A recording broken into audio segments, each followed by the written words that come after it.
Ako, I have 3 years. I will try to just sort out the bureaucracy para lang maminos-minos yung nakawan. Kaya nakawan nga, bilyon eh.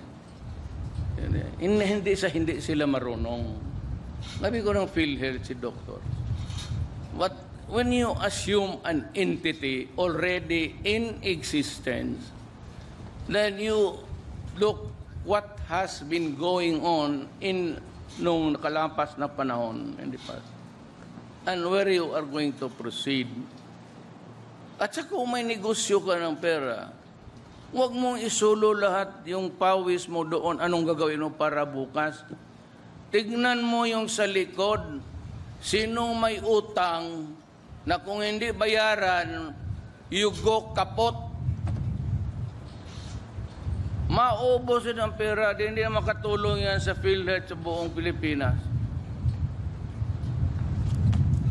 Kaya ginalagyan ko military. Mas gusto ko kasi Marines na lang. Patayin mo, putang inang yan.